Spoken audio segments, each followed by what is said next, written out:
Christie Rainwater was voted last night as the new mayor of the City of Hanahan. In this edition of Quintin's Close-Ups, I speak exclusively with current mayor of Hanahan, Minnie Newman. And be sure to download the free Quintin's Close-Ups app in your Apple or Google Play stores. And listen to this interview later on iHeartRadio.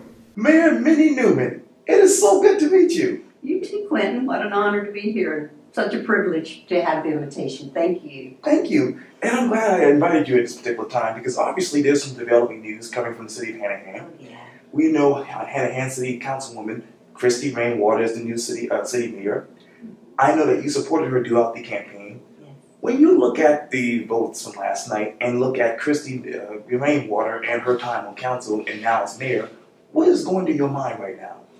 Right now, I'm just so happy for Christie that she won. She's young. She has young children. She's vibrant. She's got energy and enthusiasm. And she's also a very compassionate person. When she says she does servant leadership, she really does servant leadership. And she's ready to hit the road running. And you talk about leadership. Let's talk about your leadership as the mayor of Hanahan for so many years. What is that one particular issue that describes you as mayor? Well, I think it's giving personalized service to each and every person who has an issue or a problem, that I literally sit and listen to them and try to figure out with our council, how can we solve this problem that they're having? What can we do as a council to make sure that this person in your community gets service based upon their problems that they're having? You know, your problem is to help them come up with a solution. It may not always be the best solution or the worst solution, but it's up to you to at least try and get their problem solved. And you talk about city council. Talk to me about your relationship with them as mayor. Well, I love our city council, and we have a new person coming on, which is Kevin Hedgecraft. Right. Kevin has, well, I feel as though he's already been a member because he comes to every council meeting, and he's wonderful. But each council member comes to being a member of council with strengths. So what I've done in the past is I've looked at each council member and I've said, okay, would you mind handling everything on the fire department? Or do you mind handling everything on the police department? Or you may be an HR person, and do you mind covering the HR complaints? So everybody in the council has a part of each and every department in our city. And that makes things work together. My greatest satisfaction is being able to listen to our young people from elementary all the way up to high school, because they come with a different view of public service and what it's about and what you do at City Hall. So I enjoy having the young people serve as honorary mayor. Every month they come in, and once a year the Hanahan Elementary Student Council, they come in and just take over our council meeting. And you know, they're not afraid to speak their mind. You know, as adults, you know, you always kind of, I got to answer it correctly, or I got to be politically correct. But with the young people, they come in and they let you know what they think of what it means to be the mayor or what it means to be a council person. And you know, you got to work with your schools, because your schools are the heart of your community. And if you don't get those young people involved early and keep them involved as you go through the different phases of City Hall and city management and public service, because you want those young people to stay in your community. You want them to go to school, you want them to be able to play and have a successful career and come back when they are adults and raise their own children there. And you talk about view of the public service. Let me talk to you about your definition of public service. What is that right now in your mind? Well, after last night, I thought I had to congratulate everyone, and I think I just took a deep breath and said, "Okay, now you're no longer the mayor. You're not going to be you're not going to be in control of the potholes and complaints and all the other things that keeps your mind going. Sure. So what are you going to do, after December?" And so I've got a long bucket list of things I want to accomplish and things I want to pay it forward on. And you talk about potholes. What is infrastructure right now like in Hanahan? Well, pretty good. I mean, I think every community has infrastructure, just like every community now has flooding. So I think there's got to be all of the communities coming together, all the mayors, council people, they all need to come together to work on our infrastructure.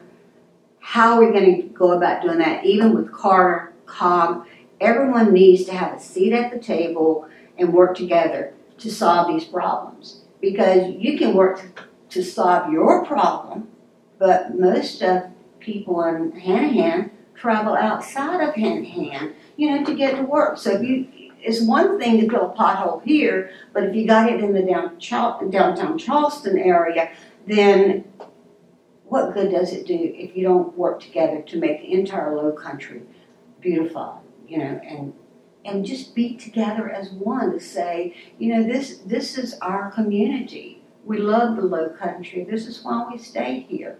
So let's work together to do all these things. And that way, one community doesn't get everything, and that you can really team up and say, this is the things we need to do. And you talk about obviously bringing people to the table, and obviously you talk about the future of Hanahan. Before you leave office, who do you want to bring to the table to talk about the future of Hanahan?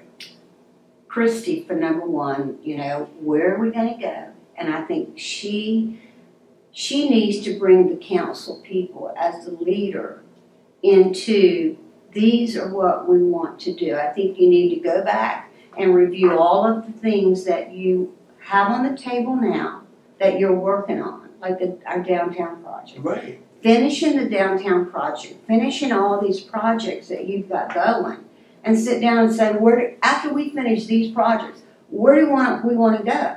Because Hanahan does not have the tax base that our sister cities have. So the person in charge, they have to be able to write grants and be able to say, okay, let's write this grant and see if we can get some small businesses into Hanahan. Let's write this grant to beautify this area. So it all depends upon your ability to write successful grants. And you talk a lot about schools and children. Obviously, a lot of people don't know, but you once were a school teacher. And I'm wondering, as we sit here right now, what got you from being a school teacher to now one of the most powerful people in South Carolina? Well, actually, it was my students. I was teaching a class at Hanahan High School. It was a group of at-risk students who really had pretty much failed everything. They were virtually, too old to be in the 8th grade and not intelligent enough, I guess, to be in the 9th grade or 10th grade. So they were over age, but still in the 8th grade. And I had created a leadership class where I was working with the kids to get them to be more of a leader instead of sitting back in the very back of the classroom, not participating. And so we had a project where we were going to be cleaning up a park across the street from our school. Right.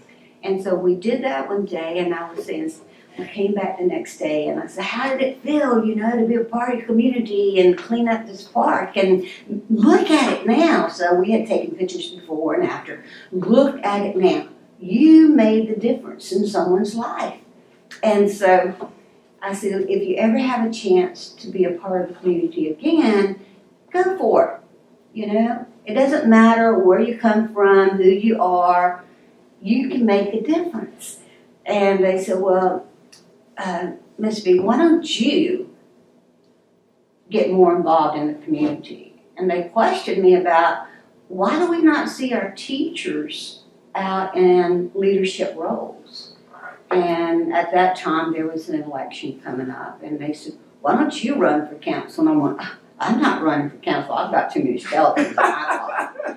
And so they said, well, you told us yesterday it didn't matter your background. You know, you should be involved. And so they called my hand on it. So in the process of teaching them leadership skills, they taught me how to be a leader. So I owe it all to those 16 students back in 1995 who told me, you need to put your heart into the community also. So that's how I got started in politics. And I love the ideals that young people bring to you. The walking trails around Tanner Plantation, that actually came from the engineering class at Hanahan High School. They wrote the grant, and we literally got the grant to do all the walking trails around Tanner. And it came from a group of high school students. So if you want to be in the city, if I am in charge, which I will not be in December, you know, if you want to come into it, my suggestion would be always go talk to the young people sitting in your high school class, whether it be engineer, economics. Go, because they have different views than what we do as far as what they want to see in a future city. Mayor Minnie Newman, thank you so much for your time. I really, really appreciate this. Well, thank you, Quintin. It's been a blessing. Likewise. And I really appreciate it. Thank you. Anytime. Any Yes, ma'am.